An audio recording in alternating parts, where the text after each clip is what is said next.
السلام عليكم، أهلا وسهلا بيكم في فيديو جديد بعنوان أدوات البحث التسويقي الجزء الثالث. الفيديو ده هنتكلم فيه مع بعض عن أدوات البحث التسويقي وكمان مشاكل البحث التسويقي. بس قبل ما تكمل الفيديو ما تنساش تعمل لايك للفيديو، ده بيشجعنا نكمل، واشترك في القناة وفعل جرس التنبيهات علشان يوصلك إشعار أول ما ننزل فيديو جديد. وللعلم احنا أسبوعيا بننزل 4 فيديوهات.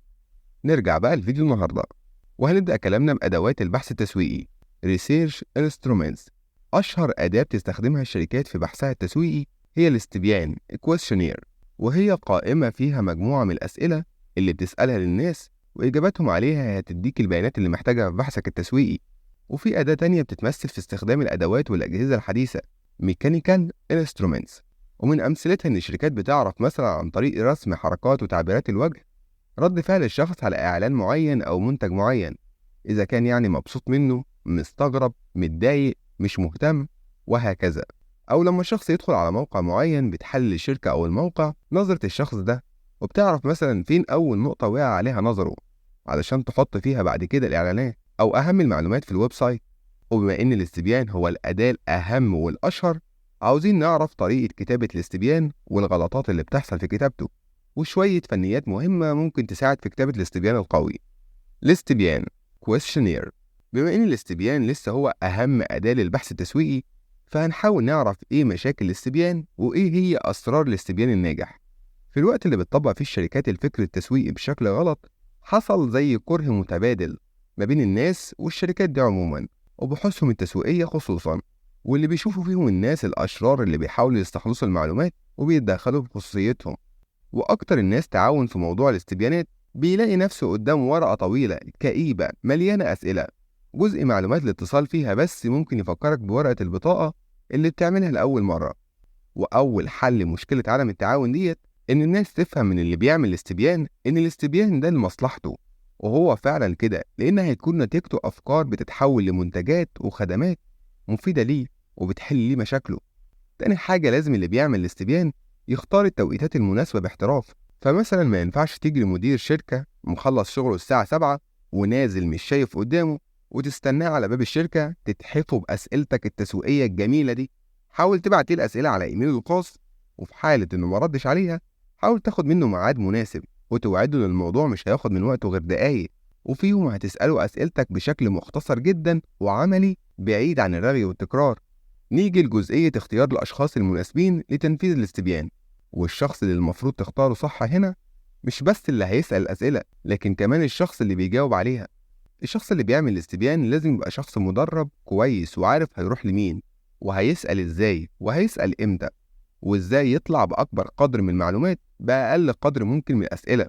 وده طبعا عكس اللي بتعمله كتير من الشركات حاليا، واللي فاكرة ان البحث التسويقي هو عبارة عن أتوبيس في شباب بتنزلهم في أي حتة وينزلوا يغرقوا الشارع والناس بالاستبيانات دي.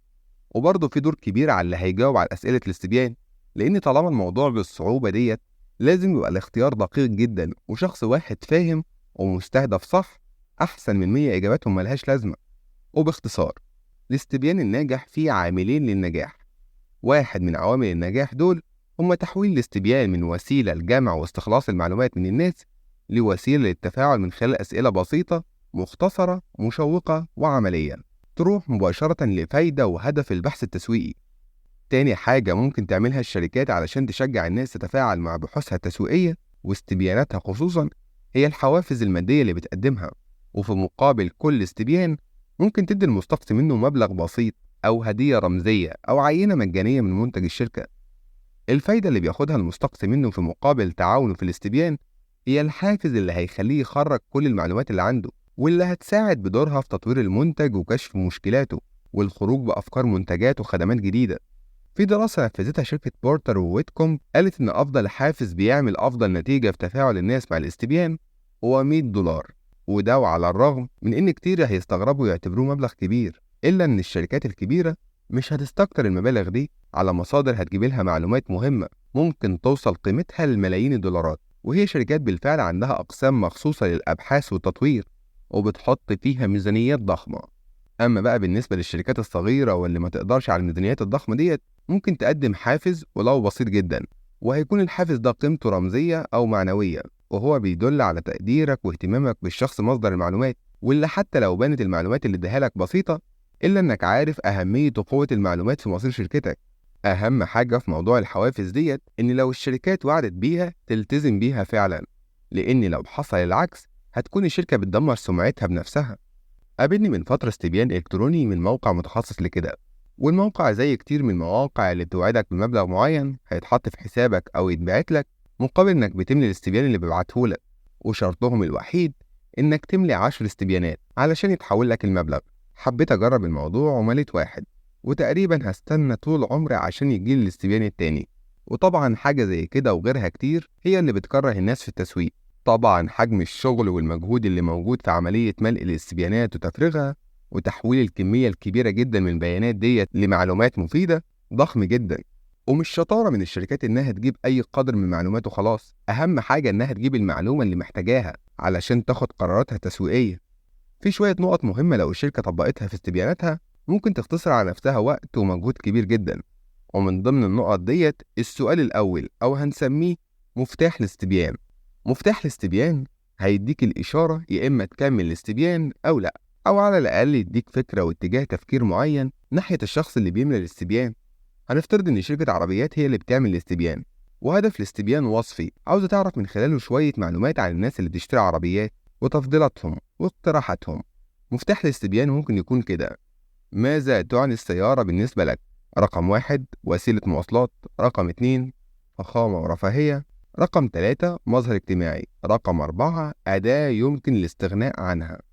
هبدأ من الاختيار الرابع، واللي لو اختاروا اللي بيملى الاستبيان هتكون وفرت جهد ووقت استبيان ملوش فايدة، فالشخص ده مش في سوقك المحتمل وبالتالي مش محتاج تعرف رأيه في باقي الأسئلة.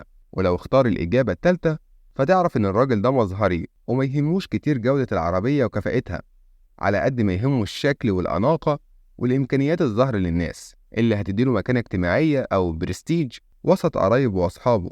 ولو اختار الإجابة التانية يبقى الشخص ده مش مهتم كتير بآراء الناس في عربيته بقدر ما هو مهتم بجودة العربية وتوفير وسائل الرفاهية اللي بتشبع عنده متعة السواقة والاستمتاع بإمكانيات العربية العالية.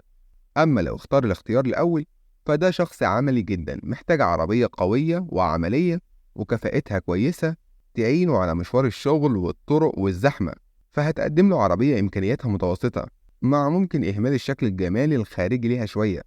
تاني نقطة مهمة في الاستبيان بستغرب ليها جدا في كتير من الشركات هي قلة أو أحيانا عدم وجود أسئلة مفتوحة للناس على شكل إيه رأيك في كذا؟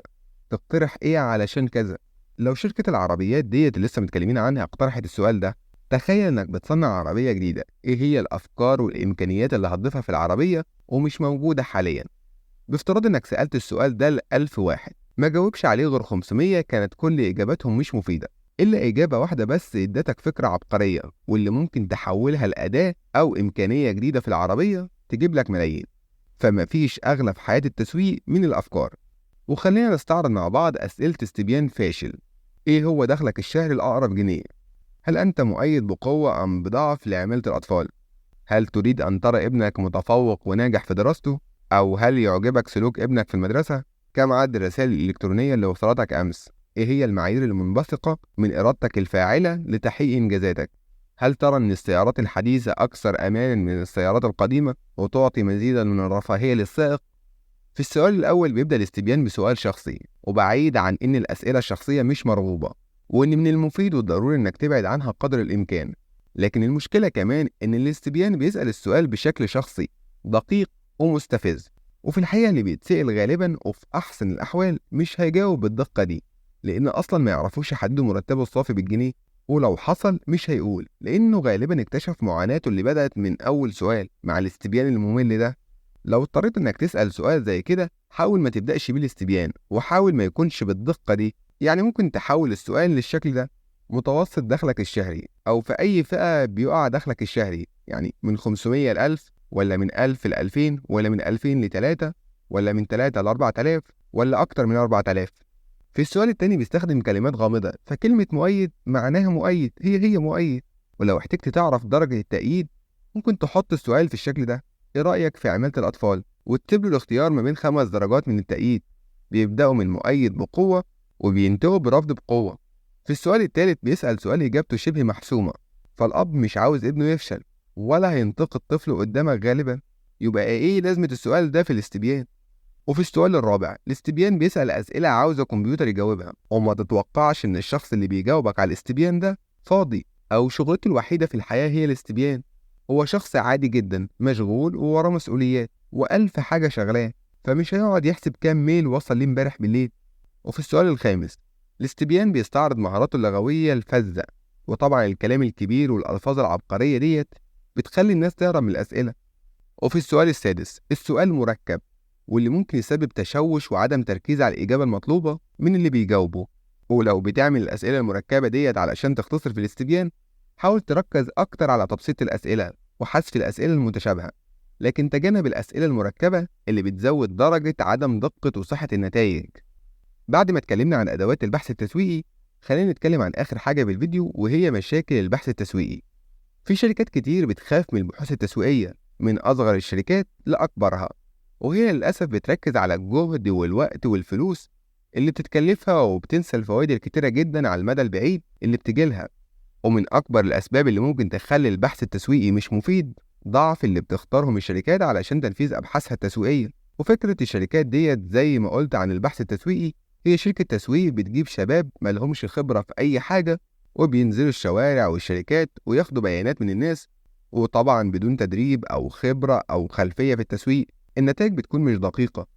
كمان في مشكلة بتأثر على البحث التسويقي القوي، وهي عدم تحديد مشكلة البحث بدقة، والمشكلة ديت بيقع فيها من أصغر الشركات لكوكاكولا نفسها. ومن ضمن القصص المشهورة، وهي يمكن من أشهر قصص الفزلكة على مر تاريخ التسويق، وفيها طورت الشركة منتجها الجديد النيو كوك، واللي أثبت فشله الذريع، واللي بعد كده تداركته الشركة لما رجعت الطعم الأصلي الكلاسيك كوكاكولا، وعملت عليه حملة إعلانية ضخمة جدا. المشكلة في الموضوع ده إن كوكاكولا عملت فعلا بحث تسويقي، بس كان بحث تسويقي فني بحت، شافت فيه تأثير طعم كوكاكولا للمحل أكتر، وقاست الكلام ده علميا بالتجربة على مخ الناس اللي جربوا الطعمين، وكانت استجابة المخ لطعم كوكاكولا الجديد أحسن. وعلى الرغم من كده لما الشركة نزلت المنتج المطور المحلي أكتر، ما رحبش الناس بيه، لأن ببساطة ما كانش المشكلة في الطعم بس، المشكلة كان في إدراك محب كوكاكولا لمشروبهم المفضل واللي اتعودوا عليه ومش مستعدين يغيروه. ده معناه إن في عوامل كتير لازم الشركة تراعيها بجانب البحث التسويقي الفني، هو مش مجرد شوية بيانات صماء بتجمعها الشركة وتاخد على أساسها قرارات، لكن لازم الشركة تفهم وتقدر روح البحث التسويقي. ففي عوامل كتير بتخلي اللي بيشربوا كوكاكولا يفضلوها عن المنافسين، وطبعا أهمها حبهم للعلامة التجارية البراند، وولائهم العالي ليها، وتعودهم على الطعم الأصلي، وعدم استعدادهم للتغيير. كمان مشكلة التسرع من أكبر المشاكل اللي بتأثر على البحث التسويقي القوي، ولازم تعرف الشركات إنها لو عاوزة نتائج قوية مؤثرة لازم تاخد وقتها في البحث وتصرف عليه وتهتم بيه علشان تجيب منه المعلومات اللي محتاجاها. لازم كمان تستوعب الشركات إن المسؤولية مشتركة ما بين مديرين الشركة عموما ومديرين التسويق خصوصا، اللي بيحبوا البساطة والاختصار من ناحية، وما بين الإحصائيين والفنيين اللي بيختاروا العينة ويجمعوا ويحللوا النتائج، واللي الدنيا عندهم دقيقة ومفصلة شوية من الناحية دي. وعلشان كده لازم يقعد المديرين مع الإحصائيين مع كل أطراف المشاركة في البحث التسويقي، ويحددوا أهدافهم ويعملوا خططهم مع بعض، وعلشان ما يحصلش أي تعارض أو لخبطة. في النهاية هقولك على نصيحة تسويقية هقولها لك في كل جزء هتدرسه في التسويق، وهو إن التسويق مش علم مقدس يعني ممكن تغير فيه براحتك علشان توصل لهدفك، وهو نفسه بيقولك إن الإبداع والتفكير المختلف، وطبعا بجانب الأسلوب العلمي، هو الطريق لحل أي مشكلة تسويقية تقابلك. لحد هنا نكون انتهينا من الفيديو ده. الفيديو الجاي هنتكلم فيه عن الاستراتيجية التسويقية، ولحد ما نشوفك الفيديو اللي جاي ما تنساش تعمل لايك للفيديو ده زي ما قلت لك بيشجعنا ان احنا نكمل، واشترك في القناة وفعل جرس التنبيهات علشان يوصلك اشعار اول ما ننزل فيديو جديد. السلام عليكم.